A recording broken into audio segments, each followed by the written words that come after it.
SJ study zone में सभी बच्चों का स्वागत है। तो बच्चों, आज हम करेंगे कक्षा 10वीं गणित की प्रश्नावली 3.3 का प्रश्न नंबर 1 का चौथा भाग। तो देखो यहाँ पर ये दो समीकरण दिए हुए हैं। तो 0.2x प्लस 0.3y बराबर 1.3 पहला समीकरण, 0.4x प्लस 0.5y बराबर 2.3 ये है दूसरा समीकरण।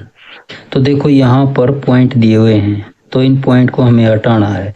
तो पॉइंट को हटाने के लिए हमें क्या करना होगा, देखो जिस प्रकार से क्या दिया हुआ है यहाँ पर 0.2x, अगर हम इसका पॉइंट हटाएं यहाँ पर तो ये कितना हो जाएगा 2/10x। अगर हम 2/10x को 10 से गुणा करें तो 10 से 10 कट जाएगा तो कितना बचेगा 2x। इसी प्रकार से 0.3y, इसका पॉइंट हटाएंगे तो 3/10y और गुणा करेंगे 10 से 10 कट जाएगा तो कितना आएगा 3y। तो पॉइंट हटाने के लिए हमें क्या करना होगा, दोनों समीकरणों को दोनों तरफ 10 से गुणा करनी होगी। तो सबसे पहला काम ये होगा। तो यहाँ पर क्या लिखेंगे, यहाँ पर हमारा हल शुरू होता है। तो यहाँ पर लिखेंगे समीकरण 1 तथा 2 को 10 से गुणा करेंगे। 10 से गुणा करने पर 10 से गुणा करने पर तो 10 से गुणा करेंगे तो ये पॉइंट हट जाएंगे तो हमारे समीकरण क्या बनेंगे 2x प्लस 3y बराबर है 13। और इसके बाद अगला समीकरण बनेगा 4x प्लस 5y बराबर है 23। तो ये हमारा एक समीकरण था और ये दूसरा समीकरण था। तो इसके बाद इसको प्रतिस्थापन विधि से हल करना है। तो प्रतिस्थापन विधि से हल करने के लिए एक या दो समीकरण में से हमें x या y का मान निकालना है और दूसरे में रखना है। तो जैसे हम समीकरण 1 से मान निकालते हैं तो यहाँ पर क्या लिखेंगे, समीकरण 1 से।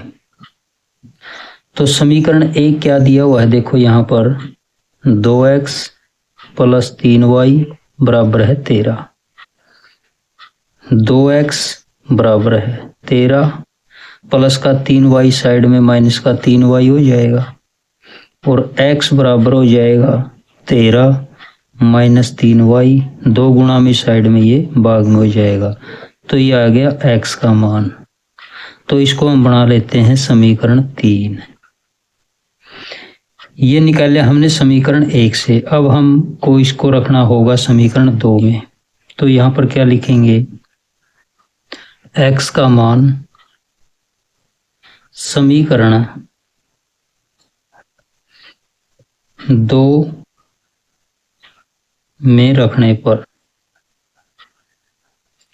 तो 2 में रखेंगे तो दो समीकरण हमारा क्या दिया हुआ है, देखो 4x प्लस 5y बराबर है 23। ये समीकरण हमारा 2 है। तो x का मान रखेंगे हम 13 माइनस 3y बटे 2। तो यहाँ पर लिखेंगे 4 गुणा, इस x के स्थान पर लिखेंगे 13 माइनस 3y और बटा लिखेंगे 2 और इसके बाद लिखेंगे 5y और बराबर का 23।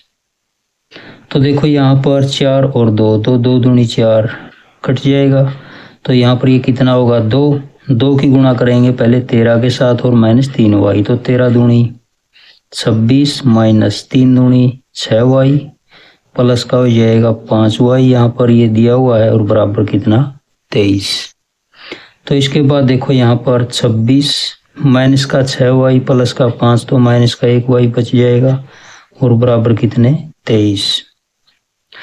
तो इसके बाद देखो यहाँ पर 26 माइनस का y बराबर है 23। तो माइनस का y बराबर 23 प्लस का 26 साइड में कितना हो जाएगा माइनस का 26। तो माइनस का y 23 में से 26 घटाएंगे तो माइनस के 3, दोनों साइड में माइनस से माइनस कैंसिल कट जाएगा, तो y का मान यहाँ पर कितना आया 3। तो अब हमें क्या करना है, इस y का मान समीकरण 3 में रखना है। समीकरण 3 जो हमने बनाया था, यहाँ पर क्या दिया हुआ समीकरण 3, x बराबर है 13 माइनस 3y बटे 2। तो अब हम लिखेंगे यहाँ पर y का मान समीकरण 3 में रखने पर, तो 3 समीकरण में रखेंगे। 3 समीकरण क्या दिया हुआ है, x बराबर है 13 माइनस का 3y और यहाँ पर बटा 2। तो y का मान 3, तो यहाँ पर ये y दिया हुआ है, तो यहाँ पर इसका मान रखेंगे। तो x बराबर है 13 माइनस 3 गुणा y के स्थान पर 3 लिखेंगे और बटा 2।